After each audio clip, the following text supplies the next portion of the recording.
নমস্কার, মৌবনী ক্রিয়েশনের তরফ থেকে আমি মৌ। আজকে যে শাড়িটা দেখাবো, যে দেখতে পাবেন চটপট যার পছন্দ হবে সে আগে বুকিং করবেন, কারণ একদমই এটা সিঙ্গেল পিস।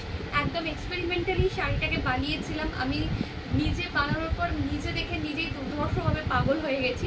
সেটা হচ্ছে একদম পিওর ধনেখালির হাফ তসর। এটা কিন্তু হাফ তসরটা পিওর ধনেখালির হাফ তসর রয়েছে। ধনেখালির হাফ তসর কিন্তু অনেক বেশি মানে প্রিমিয়াম কোয়ালিটির হয়, ঠিক আছে।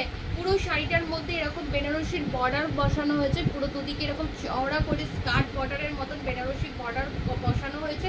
এবং এই পুরো শাড়িটা জুড়ে, এটা হচ্ছে আঁচল, এবং পুরো শাড়িটা জুড়ে ছোট্ট ছোট্ট করে প্রথমে অ্যাপ্লিক করা হয়েছে, তারপরে এরকম ছোট্ট ছোট্ট করে এমব্রয়ডারি করে মেশিনে পুরো কাজটা করা হয়েছে। অসম্ভব সুন্দর দেখতে এই শাড়িটা।